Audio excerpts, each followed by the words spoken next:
വർക്കലയ്ക്കും അഞ്ചുതെങ്ങിനും ഇടയ്ക്ക് കടലിൻ്റെ ആഴത്തിൽ ഒരു കപ്പൽ ഒളിഞ്ഞു കിടപ്പുണ്ട്. വർഷങ്ങൾക്ക് മുമ്പ് കടലിൻ്റെ ആഴങ്ങളിലേക്ക് മുങ്ങിപ്പോയ കപ്പൽ. ആ കപ്പൽ തേടിയാണ് ഇന്ന് മാതൃഭൂമി ന്യൂസിൻ്റെ യാത്ര. ആ കപ്പൽ ഛേദത്തെ കണ്ടെത്തിയ ഡൈവിംഗ് ഇൻസ്ട്രക്ടർ മെഷ് മനോഹരൻ, ഒപ്പം ഡൈവിംഗ് ഗൈഡുമാരായിട്ടുള്ള മുഹമ്മദ് ആഷിഖ്, രോഹിത് എന്നിവരാണ് മാതൃഭൂമി ന്യൂസിനൊപ്പം ചേരുന്നത്. അപ്പോൾ എല്ലാവരും റെഡിയല്ലേ? കടലിൻ്റെ ആഴത്തിലേക്ക് പോയാലോ?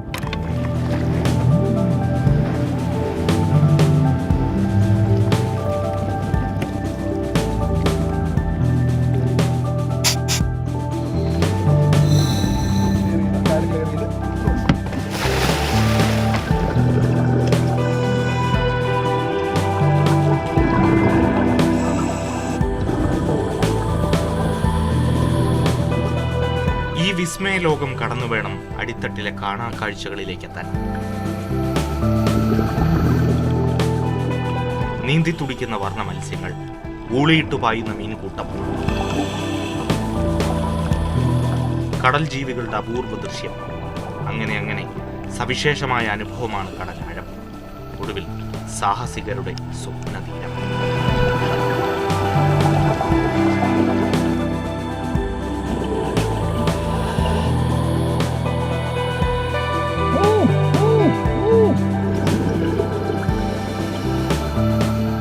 വർഷം പഴക്കമുള്ള ഒരു ഡച്ച് കപ്പലാണ് എന്നാണ് വളരെ വിപുലമായിട്ട് പറയുന്നതിനെപ്പറ്റി പുസ്തകങ്ങൾ എഴുതിയിരിക്കുന്നത്. പക്ഷേ വളരെ അത്ഭുതകരമായിട്ടുള്ള കാര്യം എന്ന് വെച്ച് കഴിഞ്ഞാൽ 200 വർഷം പഴക്കമുള്ള ഒരു സ്റ്റീൽ കപ്പലെന്ന് വെച്ച് കഴിഞ്ഞാൽ അത് അയൺക്ലാഡ് ക്ലാസ്സിൽപ്പെട്ടതാണ്. അയൺക്ലാഡ് ക്ലാസ്സിൽപ്പെട്ട ഷിപ്പുകളെ നമുക്ക് വളരെ വ്യക്തമായിട്ട് തിരിച്ചറിയാൻ പറ്റും.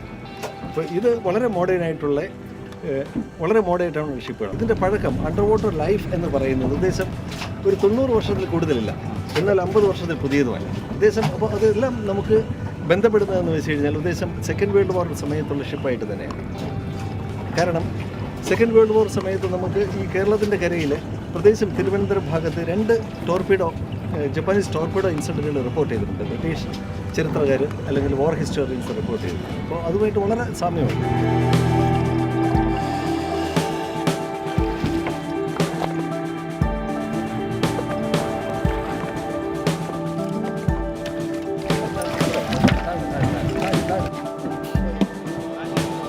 സ്റ്റെഫിൻ താഴെ പോയി കണ്ട ഈ കപ്പലിൻ്റെ ഞാൻ പറയുന്ന ചില ഇൻഡിക്കേഷൻസ് സ്റ്റെഫിന് വെരിഫൈ ചെയ്യാൻ പറ്റുന്നുണ്ട്.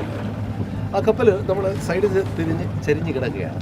അതിൻ്റെ മധ്യഭാഗത്തായിട്ട് ഒരു നെടുകെ ഒടിഞ്ഞിരിക്കുന്ന ഒരു മാർക്ക് അല്ലെങ്കിൽ ഒടിഞ്ഞിരിക്കുന്ന പാട് കണ്ടിരുന്നു. അതോടൊപ്പം അതിൻ്റെ മുൻവശത്ത് വരുമ്പോഴത്തേക്ക് ഒരുപാട് വസ്തുക്കൾ ഇളകി തെറിച്ച് കിടക്കുകയാണ്. ഇതെല്ലാം എന്താ ഇൻഡിക്കേറ്റ് ചെയ്യുന്നത്? ഷിപ്പിന് അടിവശത്ത് നടന്ന ഒരു ഹെവി എക്സ്പ്ലോഷനാണ്. അപ്പോൾ ആ തരത്തിലുള്ള എക്സ്പ്ലോഷൻ എന്ന് വെച്ച് കഴിഞ്ഞാൽ മോസ്റ്റ് പ്രോബബ്ലി ഒരു മാഗ്നറ്റിക് ടോർപിഡോ ആകാം, മാഗ്നറ്റിക് മൈൻ ആകാം. അപ്പോൾ ഇതെല്ലാം പറയുന്നതെന്ന് വെച്ച് കഴിഞ്ഞാൽ തീർച്ചയായിട്ടും ഇത് ഒരു സെക്കൻഡ് വേൾഡ് വാർ ഒരു ഷിപ്പ് ബ്രേക്കിനെ തന്നെയാണ് ഇൻഡിക്കേറ്റ് ചെയ്യുന്നത്. ഏറ്റവും പ്രധാനമായി ഇപ്പം കേൾക്കുന്ന ഊഹാപോഹം, ഈ ഡച്ച് ഷിപ്പ് ഈ കടലിൻ്റെ ആഴത്തട്ടിലുണ്ടോ? അതെവിടെയാണ്? ഡച്ച് ഷിപ്പ് ഒരു എലീസിയും, അത് നമുക്ക് അതിനെപ്പറ്റി ഒന്നും പറയാൻ പറ്റുന്നില്ല. ഇപ്പോൾ ഡച്ച് ഷിപ്പ് എന്ന് പറയാനുള്ള പ്രധാന കാരണം എന്ന് വെച്ചാൽ വർക്കല അമ്പലത്തിലിരിക്കുന്ന മണിയാണ്. മണി ഇവിടെ വന്നിട്ടുണ്ടെങ്കിൽ തീർച്ചയായിട്ടും ആ കപ്പൽ ഒരു പക്ഷേ ഇവിടെ എവിടെയെങ്കിലും നഷ്ടപ്പെട്ടിരിക്കാൻ. കാരണം അപ്പോൾ മണി ഇല്ലാതെ ആ കപ്പലിന് പോകാൻ പറ്റില്ല. അപ്പോൾ ആ കപ്പൽ ഒരു പക്ഷേ ഇവിടെ എവിടെയെങ്കിലും മുങ്ങിക്കിടക്കാം. കടലിലെ കാഴ്ച പറഞ്ഞറിയിക്കുന്നതിനേക്കാൾ അനുഭവിച്ചറിയുന്നതാണ് കൂടുതൽ നല്ലത്. വലിയൊരു ചരിത്ര സത്യമാണ് ഈ കടലാഴത്തിൽ ഇപ്പോൾ അന്ത്യവിശ്രമം കൊള്ളുന്നത്. കൂടുതൽ പഠന വിധേയമാക്കിയാൽ വലിയ ചരിത്ര സത്യങ്ങൾ വെളിപ്പെടും. അതോടൊപ്പം ഒരു കാര്യം കൂടി, ഇവിടം നല്ല അടിപൊളി ഒരു ഡൈവിംഗ് സ്പോട്ട് കൂടിയാണ്. ക്യാമറമാൻ പ്രേം ശശിക്കൊപ്പം AK സ്റ്റെഫിൻ, മാതൃഭൂമി ന്യൂസ്, തിരുവനന്തപുരം.